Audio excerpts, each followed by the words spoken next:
நிறைய படிக்கிறாங்க. நிறைய தொழில் பண்ணிட்டு இருக்கிறாங்க. பட் எதுவுமே சரியா அமைய மாட்டுது. எங்க எல்லாமே வெளிநாடு, வெளிமாநிலம்லாம் தேடி போயிட்டு இருக்காங்க. தீராத பிரச்சனையா இருக்கு. நிறைய பேர் குழந்தைகள் வேற இல்லாம இருக்குது. இந்த தலைமுறையில பார்த்தீங்க அப்படின்னா. நிறைய பதிவுகள் நீங்க பேசிருக்கீங்க. இது நிரந்தரமான ஒரு தீர்வு இதுக்கு ஏதாவது இருக்கும்? குழந்தைகள் நிறைய பேருக்கு இல்லைங்கிறதே எனக்கு நிறைய பேர் தேடி வராங்க. 15 வருஷம் குழந்தை இல்லை, எனக்கு கல்யாணம் 5 வருஷம் குழந்தை இல்லை, போகாத டாக்டர் இல்லை. ஆனா எந்த பிரச்சனையும் இல்லை. டாக்டர் ஒரே வார்த்தை, உனக்கு எந்த பிரச்சனையும் இல்லை. ஜோசியக்காரங்க கிட்ட போனோம்னா உனக்கு எந்த குறையும் இல்லைப்பா, நீ அந்த கோயில்ல போயிட்டு அந்த கோயில்ல இருக்கிறவங்க 4 பேரை வாழ வச்சிரு. யார? அந்த கோயில்ல பரிகாரம் பண்றவங்களை வாழ வச்சிரு. நீ வாழ வச்சுட்டு எனக்கு முதல்ல 15,000 ஃபீஸை கட்டிடு, 10,000 கட்டிடு. அதோட நீ போய் சேர்ந்துரு. கடங்காரனாய் குழந்தை பெற்றுக்கிறே இல்லையோ, வம்சம் இதோட அழிஞ்சுது. உன் வம்சத்தை அழிக்கிறது என் வேலை. என் வம்சத்தையும் என் வயிற்றையும் வளர்க்க வேண்டியது என்னுடைய வேலை. இவங்க அப்படித்தான் போய்கிட்டு இருக்கு. ஏன்னா ஒரு குழந்தைக்கு மூலதனம் அப்படின்னா திருமணம். குழந்தைக்கு கல்யாணம், திருமண பொருத்தமே இன்னைக்கு நிறைய கோர்ட்டு கேஸ்ல பார்த்துருப்பீங்கன்னு நினைக்கிறேன். ஏன்னா அதுக்கும் 10 பொருத்தம் பக்காவா இருக்கும். 10 பொருத்தம் பக்காவா இருக்கும். சாந்தி முகூர்த்தம்னு எனக்கு ஒரு ஞாபகம் வரும். உங்களுக்கு இந்த சாந்தி முகூர்த்தத்துக்கு நேரம் குறிச்சு கொடுப்பாங்க தெரியுமா உங்களுக்கு? 35-40 வருஷத்துக்கு முன்னாடி போங்களேன். அப்போ உங்களுக்கு 6 மணிக்கு மேல தூங்கிடுவாங்க. ஏன்னா லைட்டு வெளிச்சம் கிடையாது, காடுகள் மிருகங்கள் வரக்கூடும், விளக்கு ஏற்றி வச்சு எல்லாமே இயற்கையின் பேரிடர்கள் பாதுகாக்கிறது. அப்போ 6 மணிக்கு மேல சாப்பிட்டா ஜீரணமாக. என்னைக்கோ தீபாவளி பொங்கல்னா தான் நானே சின்ன வயசுல இட்லி சாப்பிட்டுருக்கேன். உங்களுக்கு அந்த அனுபவம் இருக்கா? ஒரு நல்லதே இன்னைக்கு எங்க வீட்டுல இட்லி அப்படின்னு நான்லாம் கத்திருக்கேன். அப்போ இன்னைக்கு உணவினுடைய தேடலும் நிறைய விஷயங்கள் சத்து இருக்கோ இல்லையோ, உனக்கு தேவையான விஷயங்கள் உன்னை சுத்தி நிறைய இருக்கு. ஆனா அன்னைக்கு வாழும்போது நிறைய இல்லை, ஆனா ஒழுக்கம் இருந்தது. ஓகேங்களா? ஆனா அன்னைக்கு இருக்கிற ஒரு சூழ்நிலையில திருமணம் ஒருத்தங்களுக்கு நடக்குது அப்படின்ன உடனே, முடிஞ்ச உடனே அன்னைக்கு அந்த திருமணத்தப்பந்தான் நிறைய விருந்து இருக்கும். உனங்களுக்கு நிறைய விருந்து கொடுத்து வயிறு நிறைய சாப்பிட்டுருப்பான். அப்போ பால் ஒரு சொம்பு, பழம் நிறைய கொடுத்து விடுவாங்க. பாலும் பழமும் தான் முதலிரவு அறையில நிறைய இருக்கும். ஒரு கணவன் மனைவி இருக்கிற இடத்துல, மணப்பெண் அறையில், கணவன் அறையில், அங்க என்னைக்கு வீடு இருந்தாலும் இருக்கிற இடத்துல பாலும் பழமும் தான் அதிகமா கொடுப்பாங்க.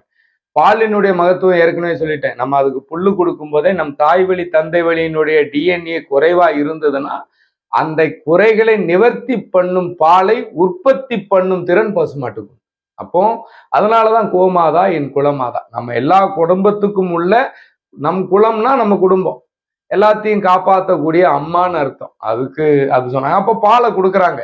இந்த பாலும் பழத்துல என்ன இருக்கும்? Protein, calcium, vitamin, minerals. நீங்க சொல்ற மில்கா பிஸ்கெட்ல இருக்கிற எல்லாமே அதுல ஒரிஜினலா இருக்கும். பிஸ்கெட்ல சொல்ற எல்லாமே ஒரிஜினலா அங்க இருக்கும். அப்ப அந்த பாலை குடிக்க சொன்ன உடனே எதுக்கு அதை குடிக்க சொல்லுவாங்கன்னா, அதை குடிச்சிட்டு தூங்கிட்டான்னா காலையில, முதல்ல ராத்திரி முழிச்சிருந்தா உடம்பு பாடி ஹீட்டு.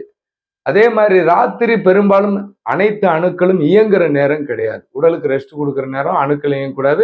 நம்ம உடம்புகளுக்குள்ள கழிவு அதிகமா இருந்து கணவன் மனைவியோ இருவரும் ஈடுபட்டால் அந்த அணுக்கள் குழந்தைக்கு முழுமையாய் போய் சேராமல் குழந்தை ஊனமாக பிறக்கும். இந்த விஷ்ணுன்னு ஒருத்தன் சொன்னான, போன ஜென்மத்துல செஞ்ச பாவம்னு. இப்ப செஞ்ச பரிகாரத்தோட பாவம் அது. சாந்தி முகூர்த்த நேரம் குறிச்சு கொடுத்தான் பாருங்க, அது கழிவுகளோட ஆண் பெண் இணைஞ்சா ஊனமா பிறக்கும்.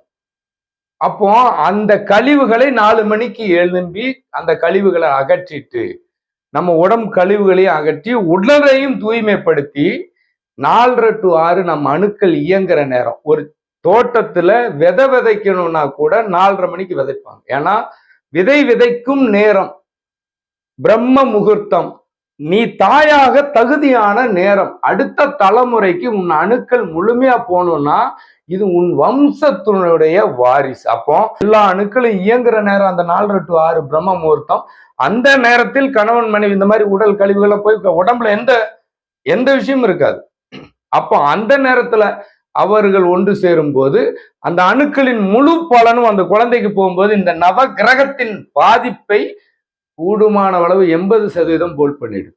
இந்த கிரகத்தின் பாதிப்பிலிருந்து மரணமோ பிரச்சனையோ கடனோ இத மாதிரி பல நோய்கள் வந்தாலும் தன் உடலை பாதுகாக்கிற வலு அந்த குழந்தை கிடைக்கும். தன் நிலை மறக்காமல் வாழ்றதுக்கு அது எண்ணத்தை கொடுக்குது. ஆனா நீ சாந்தி முகூர்த்தங்கிற பேர்ல 12 மணிக்குள்ள புடிச்சு கொடுத்துடுற. அணுக்களும் இயங்காது, வயிறு முட்டை தின்றுறான், உடம்புல கழிவுகளும் வெளியில போகல. இன்னைக்கு பாதி குழந்தைங்க இல்ல, நிறைய குழந்தைங்க ஊனமா பிறக்கிறது காரணமே இந்த சாந்தி முகூர்த்தத்துக்கு. சாஸ்திரமே தெரியல, நீலாம் எதுக்கு சாந்தி முகூர்த்தம் குறிக்கிற? முதல்ல சாஸ்திரம்னா என்னது?